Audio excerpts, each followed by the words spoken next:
All right, good afternoon, everyone, and welcome to Amplifying Brands in the Creator Economy. I'm Ryan Joe. I'm the editor-in-chief of Adweek, and as you can probably tell, I'll be your moderator today. We are here to explore the intersection of branding and digital influence, a space that has shown exponential growth and just continues to reshape the landscape of advertisers and brand experiences. Today, we're going to dive into the strategies that really kind of drive those successful partnerships between brands and top digital talents like our impressive panelists, who I will let introduce themselves. XANDRA, why don't you start? Hi guys, my name is XANDRA. I am a DJ producer and content creator. Hi guys, my name is Cody Conrod, also known as Clix. I'm a Fortnite professional and a streamer. I'm Chris Eppel. I head up marketing for the Americas for Harman JBL. And I know you're all really here to see Ryan and I, so thank you for coming. All right, well, let's get right into it. Chris, so how has JBL adopted its social and marketing strategies, to keep up with the really quick pace of change? Yeah, sure. So actually, just to set the table a little bit, about 3 years ago, we made a complete fundamental shift to how we market. So we were a really good millennial and Gen X brand, and we marketed great. We realized that the future, the opportunity, and the current really sat with Gen Z. And it's both the people that are Gen Z based on age, but also a mindset. And the Gen Z mindset is very different. So we actually stripped out pretty much every sponsorship, every ambassador, the 30-second ad, all the traditional ways that we had been doing things, and just completely turned that on its head. In doing that, the first thing we did was we listened. We tried to really understand the Gen Z mindset, and one of the things we heard was self-expression and personal identity were very important to them. And so in hearing that, we realized, you know what? Content creators, influencers, these are people who individually represent themselves to their audiences. So let's actually bring them in. Let's turn kind of the marketing over to them and let them be the voice of our brand to their audiences in their tone. And it really changed how we did things. It also changed how we measured things, because we used to be about scale. It was about follower count. It was about sales. And we realized it's actually about engagement. It's around making sure that they watch the whole video, or they comment on it, or they like it. That means you're actually resonating, which is a very important Gen Z trait.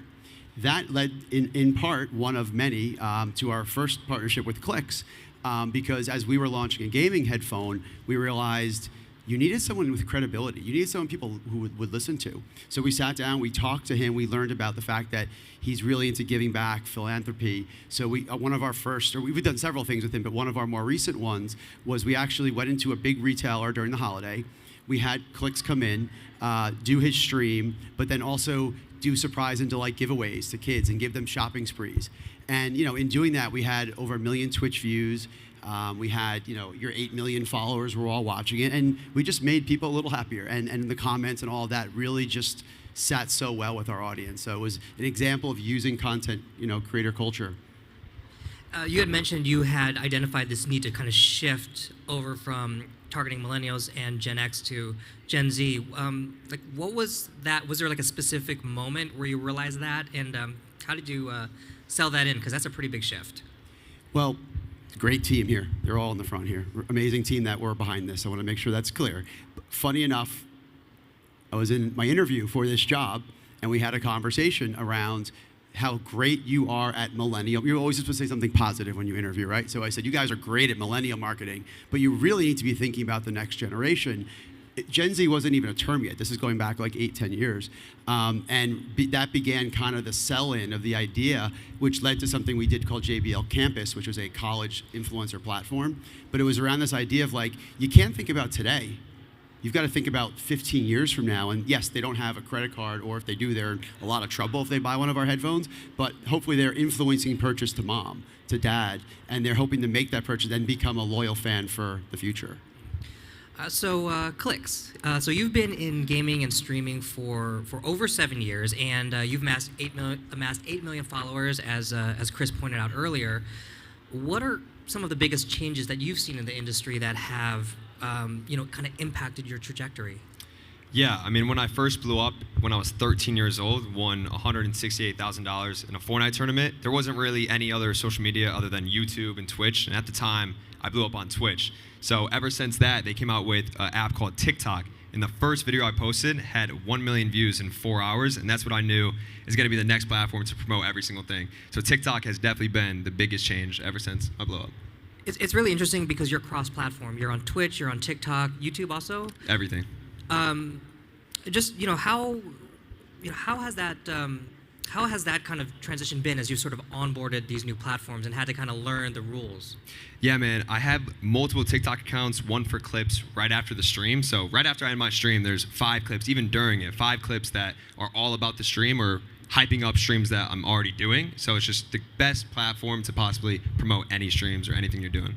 Are there any new platforms that you're kind of really excited about, or are you sort of focused on the ones that you're on now? I don't want to stretch myself too thin, so I really just focus on the top 5 platforms, the best ones. So I just really focus on Twitch. Great. So XANDRA, you have collaborated with major brands like YSL Beauty and Coach, and now today, as of today, JBL. Yes. So what are the key elements of like a successful brand partnership, and how do you ensure that what you do on it stands out? I'd say one of the main things about having a successful brand partnership is truly working with a brand that really understands you and understands you as a creator.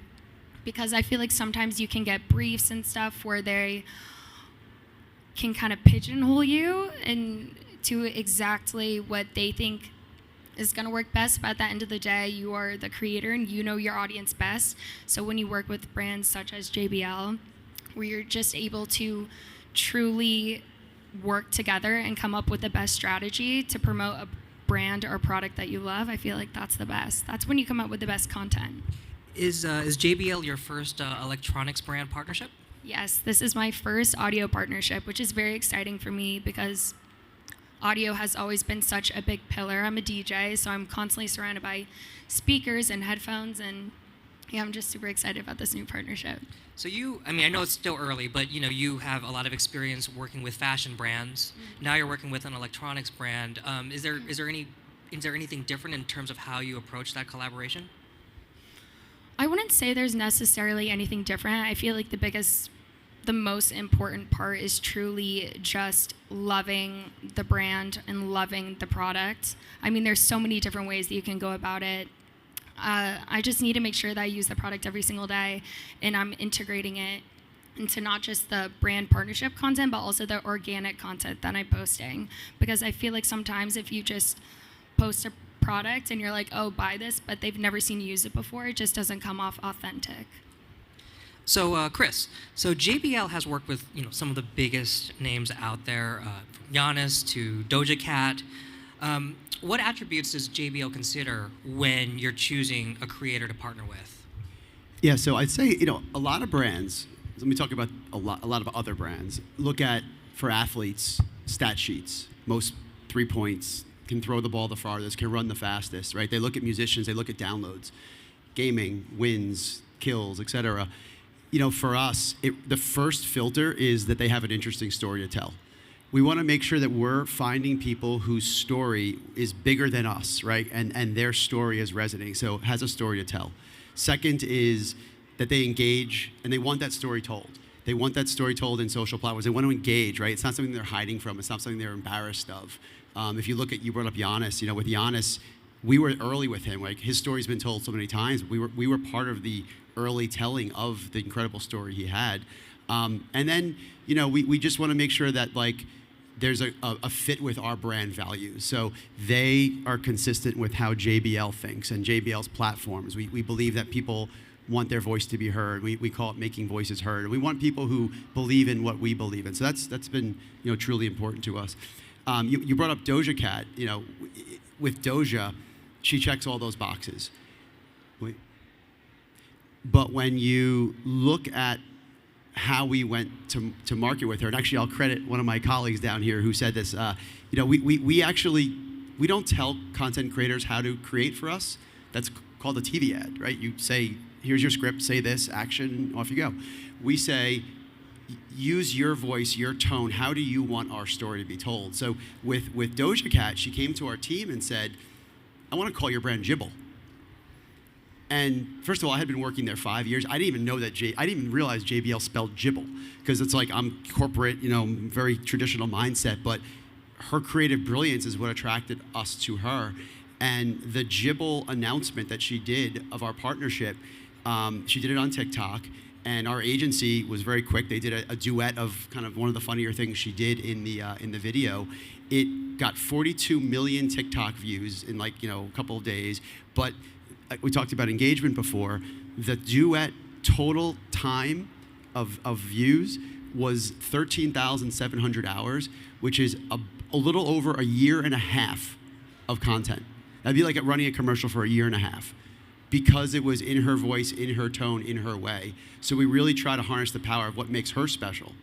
Similarly, now we have with XANDRA, listen, emerging DJ, used to try to get into the college scene, jump on clubs when she could, very male-dominated industry, and now is touring with literally the biggest names there are. Like, she's a badass. Like, you did it your way, and you used social platforms to help get you there. So you did exactly the model of what we embody as a brand. So another example. Oh, thank you.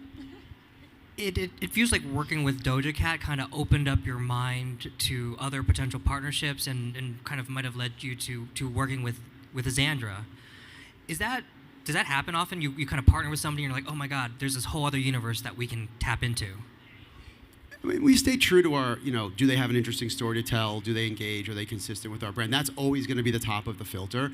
But 100%, when you work with someone I think what we learned with Doja, so I have this joke with my team that if they had brought me, first of all, if I had walked into my boss's office and said, hey, I want to change the name of our brand, he'd be like, you should go see HR. Like, that's the craziest thing a brand person could ever say to do, right?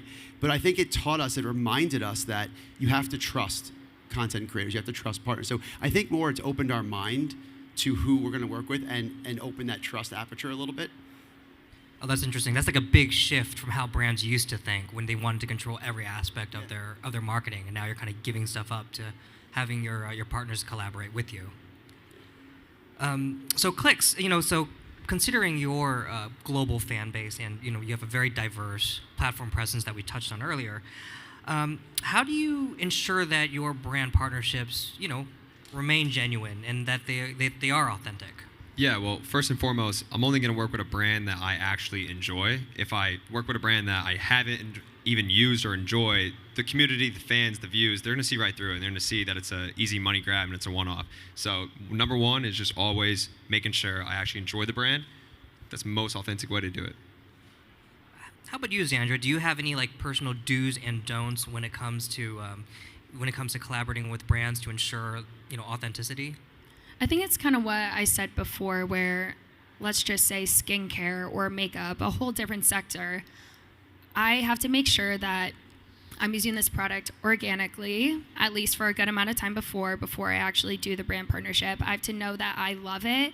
And a big thing that I talk about, or that I think about, is I only want to promote a brand that I will go and I will text my friends about and be like, oh my gosh, I just tried this. You need to have this. I need to have that energy, because if you don't, it's not going to come off authentic. And I feel like that's the main thing that we've been talking about with the merging between brand partnerships with content creators and brands, is you just have to stay authentic to who you are, and it's just going to come out through your content.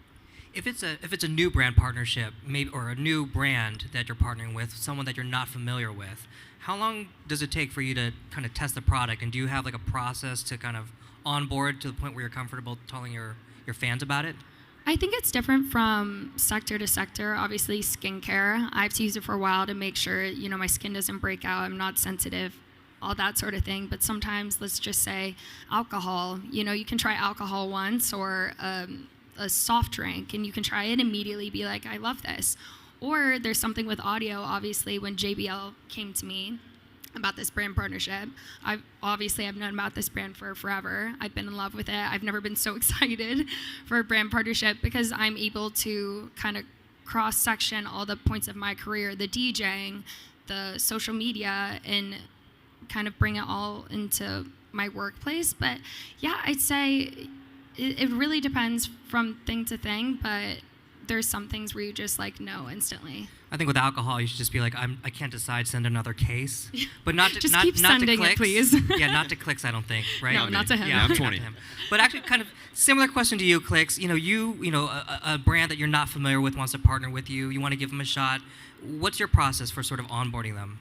Yeah, I have a clothing brand called Dreamin'. So usually what we do for this is I wear designs on stream before they're even out to see if I have any feedback. Like someone types in the chat like, hey, what sweatshirt are you wearing? Or, yo, take that off. We don't like it. You look bad. Those are the kind of what I use to figure out if is this what my community is actually going to like.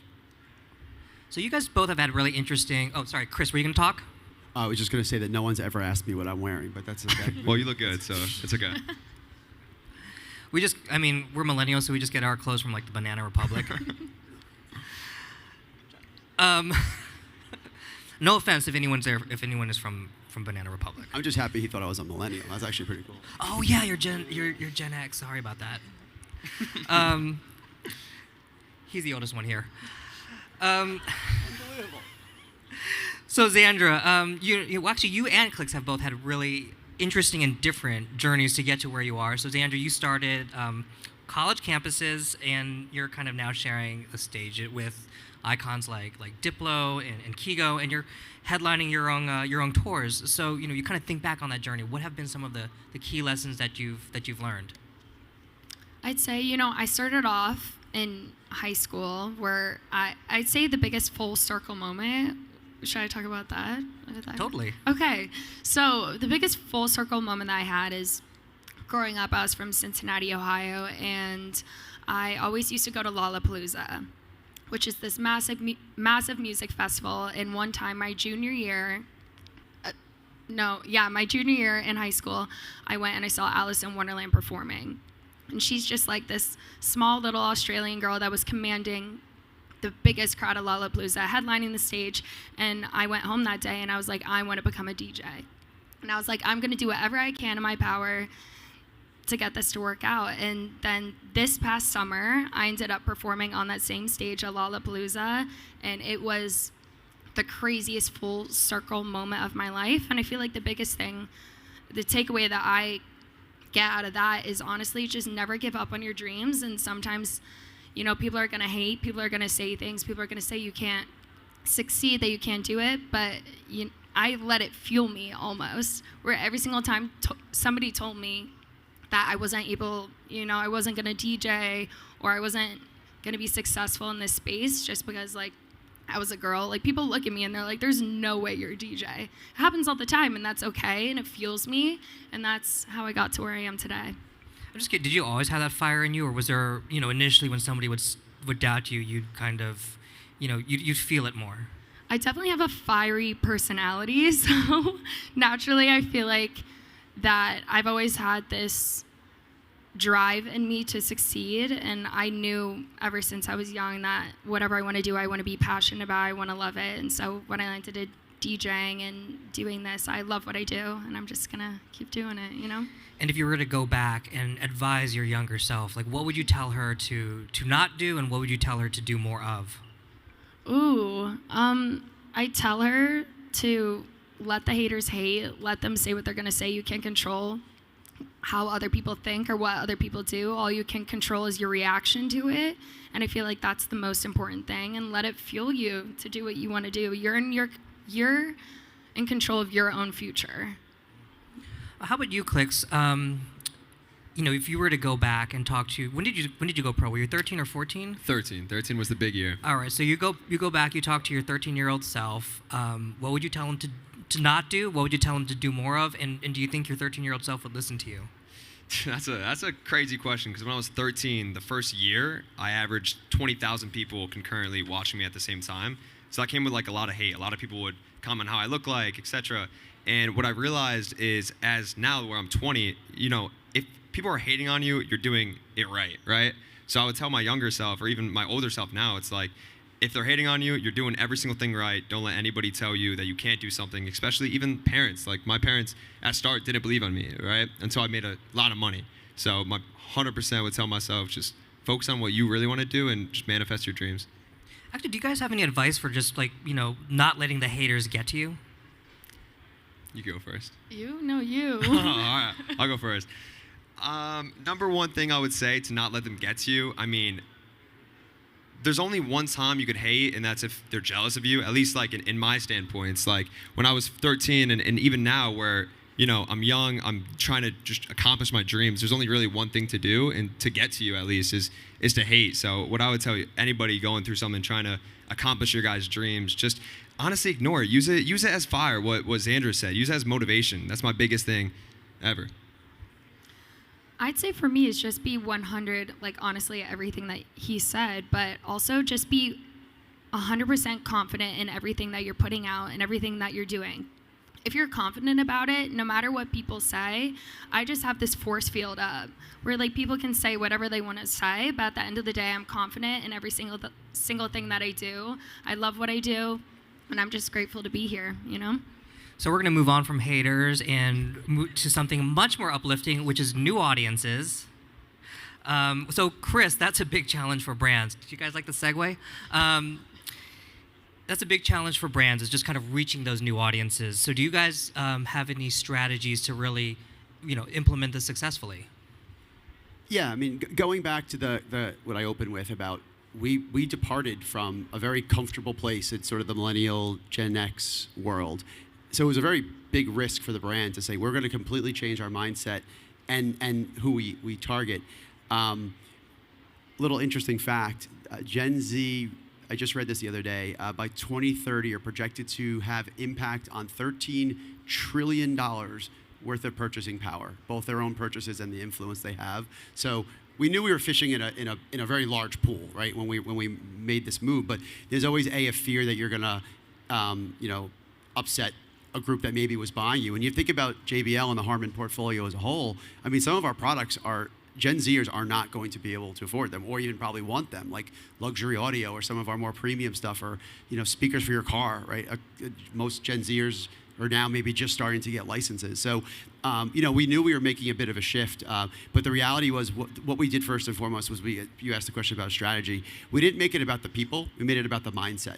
So it was the mindset of a Gen Zer, which meant if you have the mindset of a Gen Zer but you're not Gen Z, we're probably not going to be off-putting to you. We're probably going to still relate to you as at a brand values point of view.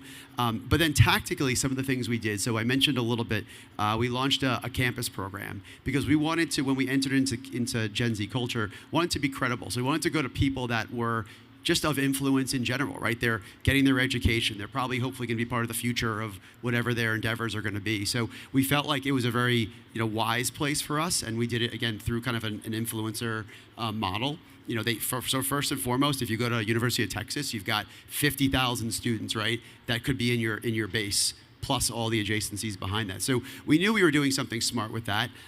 We keep that like our brand, sports, music, and gaming. It's not just sign the best quarterback, go sign the best, the guy who could dunk the best, or the girl who could dunk or shoot the best. It was about finding people that have those stories to tell through sports, music, and gaming. Another thing we've done, we have a really strong point of view and passion for microcultures. So we look at it as clusters of culture that will hopefully become more mainstream culture as they migrate through their own popularity. So I'll give you an example of one that we did, and it's with the snowboarding community. So we were launching a new headphone, and on its surface, it was the third iteration of a product, right? And unless you're Star Wars, the third of anything isn't usually that exciting. But we needed like a new group, a new audience to help tell our story. So we went into the snowboarding community. It had a hook. It has longer battery life, and it's waterproof. So it kind of fit all the things that a snowboarder would want. And then what we did was we signed a snowboarder named Zeb Powell to be our first ambassador. And he in and of himself is a crossover talent. Biking, snowboarding, skating. He's just got like a ton of talent, great personality, really fit our brand, values. And then with him, and then with another designer snowboarder named Russell Winfield, we did the first ever fashion show snowboard event where snowboarders wore this new design with our headphones, went down a custom snowboarding thing we created, and we filmed it, and then that became how we launch this product. So again, it was through like microcultures, not mainstream. It wasn't blasting from the hilltops. It was work with a very specific, very loyal group and let them be your kind of your messengers. As you were kind of making this transition to reach younger, newer audiences, were there any kind of like missteps that you were able to learn from? And was there also a moment where you're like, okay, we're definitely on the right track? I mean, listen, no brand, and if anyone tells you they had no missteps, they're lying. I mean, there's always going to be missteps along the way. I think, we try hard. We do take a lot of calculated risks. We try to fail fast if you're going to fail, and fail cheap, right? Those are like core tenets of marketing. But we really do believe if you have an idea, but there's a plan around it, and you fail, but you had a strategy and a plan, then like kind of kudos to you for taking an effort. But if you just go out there and chase a shiny penny or just see something in culture and try to jump on it, like that's where brands sometimes get in trouble. And I'd say also, really has to align with your values. So if a brand stands for this and the idea is over here and you're trying to chase this and it fails, it's because it's not what your brand stands for. Your brand stands for this. So we really do also, and I have a team of folks who really sit there and say like, what's the strategy? What's the idea? What's the bigger vision behind this, as opposed to chasing, just today's shiny penny. So yeah, we should celebrate failures if you do them right. And how do you measure success when it comes to each of these partnerships? Well, going back to an earlier comment, there's an easy answer, right, with our GM here at sales, but it's not, because we're the brand team, right? Our job is to balance how we build our brand with are we delivering against our goals, our business goals. So it really is, it's kind of like a seesaw, right? So you got brand over here and you got business over here. You can't just do this and be a great brand that doesn't make any money, or you can't do this and be a really good selling product that has no brand, and you're basically salt, you're a commodity. So we do really try to make sure we're hitting brand and business goals simultaneously. But within those brand goals, again, engagement is going to always trump scale. Like we could have a gajillion followers, but they don't really care about us. That's not actually a success in my book. It'd be, we have fewer followers than this brand, but you know what? We've got really high engagement. The likes, the comments, the forwards are off the chart. That says that this brand is resonating with its audience. XANDRA, how conscientious are you of brand goals when you partner, or is that something you're just kind of focused on your own content and your own audience? I feel like it's important to always align across the board, because at the end of the day, when you're partnering with a brand, you're kind of like getting into bed with it, all of them, all their goals, all their problems, you kind of become one. So yeah, I feel like it is very important to kind of know and that's why briefs are so important, to know exactly not what should we do in this brief, or what exactly do you need the product, but what is the goal? What do you want me to do? And let me tell you how we can execute this in the best way possible. How about you, Clix? Are you very mindful of of the brand goals, the brand business goals as you kind of engage with these partnerships? Yeah, usually when I work with a brand or a partner with a brand, I want to know where do they want to get with me, and I'm going to tell them the ideas that I have that I know my community would actually interact with. That's the best. Every single brand, even JBL, it's we have a plan. We host events. We hosted 2 events. Over 400 kids came, got to 1v1 them, got to play. And that's the authentic, because they're selling all the products, the headsets that I wear, etc. I'm actually kind of curious, how do you guys approach brand collaborations, compared to your very first collaboration to, your work today? How has that changed? Man, I gotta think when I'm 15 now. When I was 15, it was one-offs. I'd do a one-off paid game, and it would be they're telling me hey, we want you to talk about this, that, and this, and it's my whole community knows. They're all right, you're. When I was 15, they're oh, sell out, go get your money, get your bag, and it's super frustrating, But now when I'm 20, these brands, it's like a family. Every single brand that I have, especially JBL, it's oh, it's another JBL thing. They're happy to see something, because they could see the authenticity, that all of it, How about you, XANDRA? Your very first brand collaboration, what was that like, and how does it differ from the way you're approaching your collaboration with JBL? Well, back then I had no idea what I was doing. To be honest, I would get these briefs, and I remember, my team's up here, I would send them to my team, and they were like, girl, what is this? It was just, It really takes a while to truly understand, honestly, when I first started doing brand partnerships, being like, what works for my audience, and learning how to stand up for myself. Because at first when I would get a brief, I had no idea what I was doing. I was like, oh, I gotta kind of, follow this, or I would go rogue a little bit and like send something, and they were like, girl, you're not even doing the right thing. So I feel like it's just very, I've changed a lot, where like, kind of like you said, I've been in this for, over 2 years now, where when I work with a brand, I want to meet them. I want to be able to go out to dinner with them and be more than just one person selling a product right now. It's like when I work with a brand, I want to work with them for a long period of time. I don't want to do these one-offs anymore. I want to be able to not just push one product, but push a whole brand to my audience. Do you, I just forgot the question. It was a good one, and I'm sorry about that. Oh yeah, do you have a team? And, if you're kind of a creator and you're starting out, like what sort of person would you need around you in order to kind of, make sure that you're successful and that your partners are successful? Me or Clix? Well, go with you first, since you have the mic. Okay. When I first started out, I remember I was a senior in college at the University of Miami, and I was getting I had my email in my bio because I would just want free clothes. You know what I mean? I'm just a college girl. All I want ever is free clothes. And they started reaching out, and they're like, what are your rates, usage? And I remember I was like, I don't even know what this means. So I would just delete all the emails. I was like, all I want is free stuff.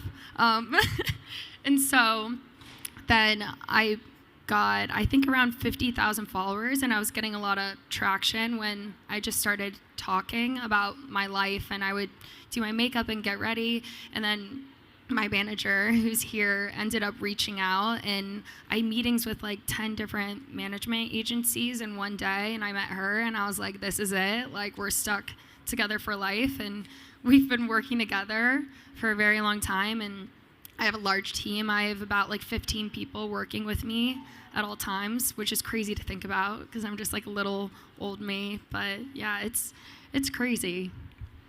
Clix, do you have a team?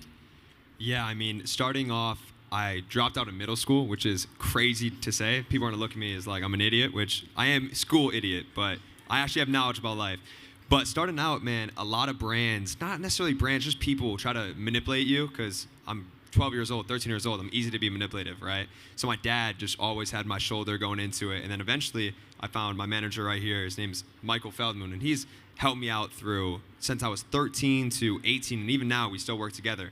But finally am now with an agent for the past 2 years, where he's right there as well. He's the man, he's the professional who does all the deals, making sure we're good. So now the team is over through everything, like 40 people that just work nonstop through all the different businesses, from clothing brand, Clix Creative, Fortnite stuff, Twitch. So yeah, it's a big team now. Is it weird having 40 and you have 50? No, 15. Whoa. 15? Okay, chill. sorry. Well, I mean, Not yet. Soon. Maybe one day. Are you hiring? Maybe you can get 50. Yeah. Like, who wants a job? But even is it sort of like weird having like suddenly all of these people report to you? You're essentially their boss. It's so weird because I never went to school, so I don't even know like any necessarily business. Every single thing I learned was from people telling me in my chat, which is embarrassing to say, right? Like streaming to 20,000 people in my school, because I never went to high school, never did any of that, was them telling me stuff. So it's weird. It's really weird. How about you, XANDRA? You're in management now. Yeah. It's a crazy feeling. And I feel like the craziest feeling of it all is just knowing and having such an amazing team surrounding me, because for me, that is so important. I truly believe if I didn't meet my manager when I did, I would not be as successful. Or I have a music manager also. If I didn't partner with him, I wouldn't be to where I am. So it truly is, yes, it's like all about your talent, but to really take yourself from one level to the next in this industry, it's having a team that you trust and love, honestly. And Chris, when you guys are partnering, is it easier when the creator has a team of people, or do you prefer just, it's just an individual? No, I do think there's a certain level of sort of like knowing how to operate within a company, right? So when this whole world of NIL with college athletes started, the very first 1 or 2 times we even dabbled with it, if I remember correctly, I think we were on the phone with someone's, actually one of them, like on the phone with her mom, like in the kitchen, like that, there was no manager, and so similarly, they didn't know what to do. They were like, I think I'm supposed to be getting money from you, and I'm like, I think I'm supposed to be asking you to read this script. Like, we just didn't know. A lot of us were learning on the fly. With the college space because it was such new terrain. I do think there's a benefit of having folks that you can work with, some of the agencies and partners you mentioned. But I do really firmly believe, going back to a lot of what we talked about, you need to understand the DNA of that person to make sure they are consistent with your values and who you are. So getting to sit down with Clix and talk to him, or any of so many of the with JBL's obviously had quite a few ambassadors and influencers and creators. Having those conversations of saying what's important to you will help us understand. Because if you just went by the inbox, I can work with anyone. There's probably 50 in my inbox right now of someone saying, hey, this person just won a tournament. Can you sponsor them? But that says nothing about who they are. So getting to that final, like the ultimate boss is the talent, because we have to make sure they believe in us, we believe in them. The crossovers there, the use case, you said you love working at JBL, like both of you said that. Like, we see you using our products, we know that it's real, and that's when that's the difference between someone holds product, smiles, and moves on to the next brand versus someone who's going to really live your brand's DNA in their life. XANDRA, were you going to talk? Mm-mm. I saw the mic move. It was just, I was fooled. How many creators do you work with at JBL? I mean, it varies, and then we could open that up to a global question. But really, we look at it through 3 tiers. So you have sort of like your, we call them your macro influencers, right? People that probably have, Giannis and Doja would be great examples of them, right? When these are deals that were in the past.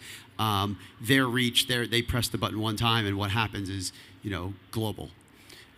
We then have sort of what we'll call kind of a middle tier of people that are either on their way up and/or are just getting there. And then, like I said, we have campus ambassadors who have really small followings, or I should say small, a lot bigger than mine, let's put it that way, but have smaller followings, but their influence within the circles that are important to us mean a lot. So we have, let's call them, say 1, 2, and 3 tiers. So it's a pretty wide base of how we do it. And then we do look at, I don't want to get into contracts, but like who has a global deal versus a North American, et cetera. So it gets into some of those nuances too in terms of how we look at it. And then also don't factor in sponsorship platforms. Like we're working with South by Southwest now. We've worked with Tomorrowland. We worked with different festivals. So that also is part of kind of the overall toolkit that we work with. I'm not going to ask which creator is your favorite. But actually, there's a tie right now. You had talked about making sure that the creator is aligned with you, and that that their journey, their personality, kind of like fits with what you guys are trying to do. Look, how do you assess that? How long does it take you to assess that? And I'm just like, what sort of questions, if you're an aspiring creator wanting to work with JBL, what sort of questions should they expect in the interview? That's a good question. I mean, well, one of the things I know that, and I see a lot of the people from our social team and agency here and influencer team, they will actually go back and look at posts to see how they're interacting with brands. So, XANDRA, you mentioned some of your other brand partnerships. Like, I'm sure that was taken into account of how you interacted with those brands, right? Because you can also tell who's doing it for commercial and who's doing it because it's like real brand love there. So I can say that part of it actually happened before the phone was even picked up. Because it was like about, look at how this person works with their brands. Look at some of the creative they've done together. And that will tell us that this person, so that's your answer to the audience or whomever is an aspiring influencer, like that's how we can cut through kind of the BS and see who's real. And that's such a core part of our brand. And if you were to talk to another marketer who's trying to kind of shift their audience, stand up good relationships with creators, what is the thing that you would advise them to do first and foremost? I'll start, and I think one of the best places to start with this is on the sports side, if that's okay. Because what we see from our competitors is they chase the top quarterback and they chase the point guard. Happens every time, right? And basically they're chasing the stat. They're chasing the person that is got the best skill at that sport. when in reality, that's great, and they could get injured, they could get traded, they could not be great at their sport within a year. But if their story is a strong story and their values and who they are strong, that's going to transcend their skill at what they do like tenfold. And it's funny because a lot of times, like this happened actually about 2 years ago. We were looking at a new music talent, and I got this, this like one sheeter with all these ideas, and the first thing was streams and downloads, and I'm like, I don't actually care, because I care about who they are, and like let's go like many pages below that in terms of the depth of who they are, because yeah, I can go on Spotify and look, like that's there, but like it's about who they are, and that could just been that one great song that caught fire, right? Doesn't mean that they're consistent with who will help JBL or our other 10 trademarks move forward into the future. All right, so final question before we launch into Q&A. So why are you guys at South by Southwest, and what are you guys most looking forward to? XANDRA, why don't you start? Well, I'm here because of JBL, obviously. To speak on this panel. Tomorrow we have a performance I'm really excited about at Victory Lab for kind of like a campus activation, which I'm really excited about. I mean, I love Austin. I think this is a beautiful city, and I'm just really excited to be here and to be able to speak about JBL and my experience, and hopefully help other people out there just have a better understanding of not just content creators, but also the brand side and the brand partnerships. And Clix, why are you here? What are you looking forward to? I'm here for my amazing partners at JBL, of course, and I'm super excited. This is actually my first panel talking, so I don't know if I did too good of a job or not, but just excited for this. This is my first time, and pray for many more. And Chris, same question to you. Well, this would be the brand plug moment, but we are very excited. JBL is the #1 portable audio speaker in the world, and we are launching, it's been actually several years since we've launched a new upgrade to our Flip and our Charge. So we are debuting a whole new line of speakers, or of those speakers, this week. And like I said when I talked about the Endurance Peak being the third, and we did this big snowboard moment, you need something that transcends culture when you launch something as big as the #1 portable launching a new one. So South by Southwest was a really good partnership for us, and it's actually a multi-part partnership.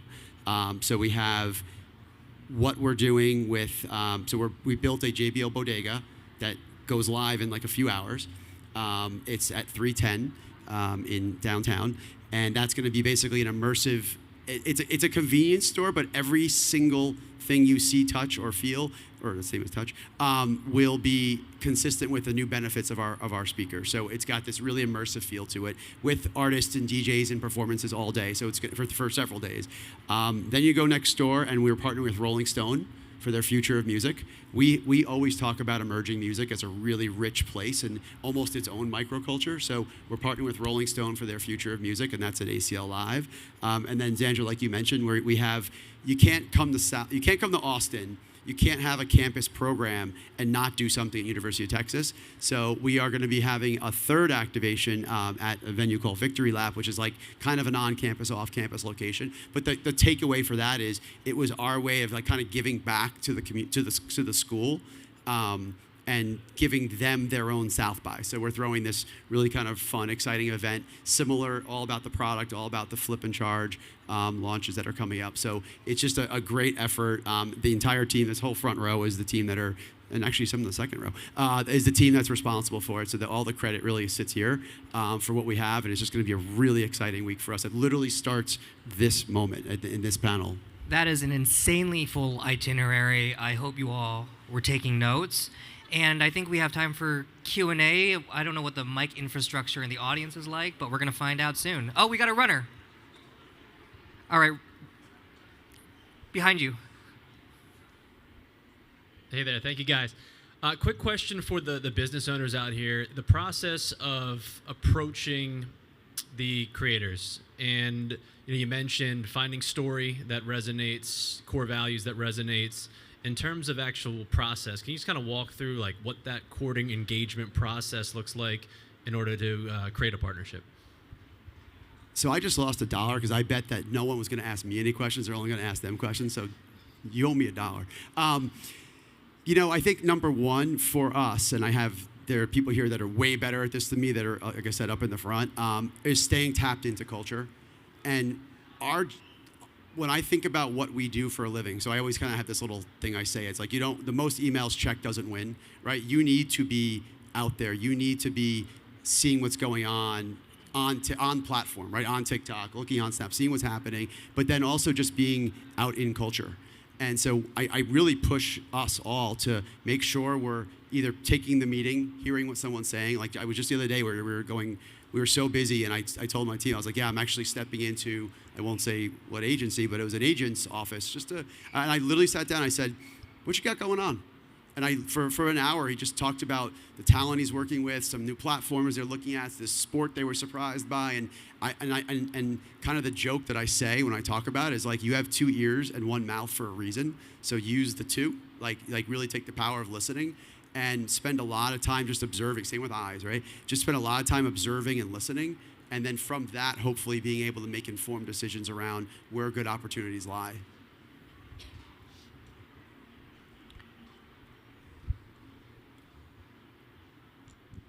My question's also for you, Chris, so you're getting lucky today. I'm a brand marketer, and in our business, we're always challenged to do event activations because we're always asked, well, how are you amplifying that beyond the foot traffic you're going to get for that day? So tell me a little bit about that, because you have 3 incredible activations planned for this week. Yeah, so that's actually a really good question. And what's particularly interesting about that question is we all were very I'm sure you were too, very events focused pre-pandemic, right? And then for about 2.5 years, we all got very comfortable just going virtual. And I do believe that there is a balance you need to strike. You can't just become because if you go just virtual, you're actually coming across as being dated because you're sort of living in or during pandemic world, right? So there is a balance that needs to be struck. But the way we literally had this meeting yesterday was that there's going to be amazing moments for JBL this week here for the people, and it's a small circle when you think about the size of the globe. It's a dot, right? So how do you make sure that message, and so our jobs are to make sure this moment is, and that would be any event, by the way, this event is successful for the thousands of people, but then for the tens of millions, to actually, impression-wise, arguably billions, are getting that message. So what does it look like on social? What does it look like in press? How are you showing up on how are you showing up on TikTok versus how you're showing up on Instagram? Like even down to that level. So making sure the amplification, making sure XANDRA has what she needs, because again, she's gonna have a great event, but it's gotta get pushed out, right? So it's this, but then it's the big circle around it that I think you have to have priorities set against both.